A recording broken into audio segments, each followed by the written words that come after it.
কি গো, তোমার হলো? আর কতক্ষণ লাগবে? হ্যাঁ এই তো প্রায় হয়ে গেছে, আর একটুখানি সময় লাগবে। আরে তাড়াতাড়ি করো, 1 ঘন্টা হলো প্রায় রেডি হচ্ছ।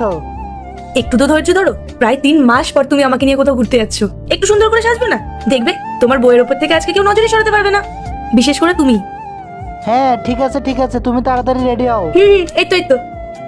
আচ্ছা রাহুল শোনো, বেরিয়ে কিন্তু সবার আগে আজকে আমরা ফুচকা খাবো, তারপর বেশ কিছুক্ষণ ঘুরবো, ঘুরে ট্রেনে ঘুগনি খাবো, আর শোনো সবার শেষে আমাকে বিরিয়ানি খাওয়াবে, আর আইসক্রিমও খাওয়াবে তুমি আমাকে। রাহুল তুমি কিন্তু আজকে আমাকে কোনো কিছুতে না করতে পারবে না। হ্যাঁ ঠিক আছে সব হবে, তুমি তাড়াতাড়ি চলো। হ্যাঁ চলো। এখন আবার কে কল করছে?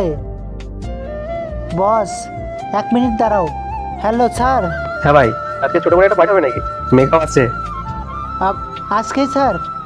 আর আগে দেখবো কারা শয়তানকে হারিয়ে আল্লাহকে ভালোবাসে। যারা আল্লাহকে ভালোবাসে ভিডিওতে লাইক করে চ্যানেলটাকে সাবস্ক্রাইব করে দাও। যারা শয়তানকে ভালোবাসো তাদেরকে ভিডিওতে লাইক সাবস্ক্রাইব কিছুই করতে হবে না, কমেন্ট করো আল্লাহু আকবার।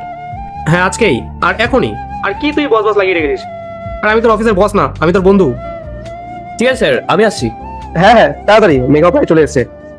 হ্যাঁ স্যার, এখনই আসছি। Payel, I am so sorry, জানি না হঠাৎ করে আজকে আমাকে বস কেন ডাকলো। আমাকে এখনই যেতে হবে বুঝলে।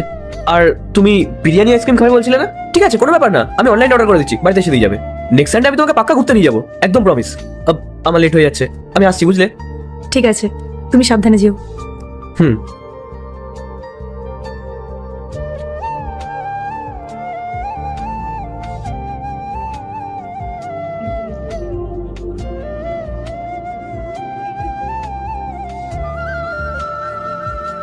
গাইস এনজয় তো হতেই থাকবে, চলে। যদি নেক্সট পার্ট দেখতে চাও পার্ট 2 লিখে কমেন্ট করো।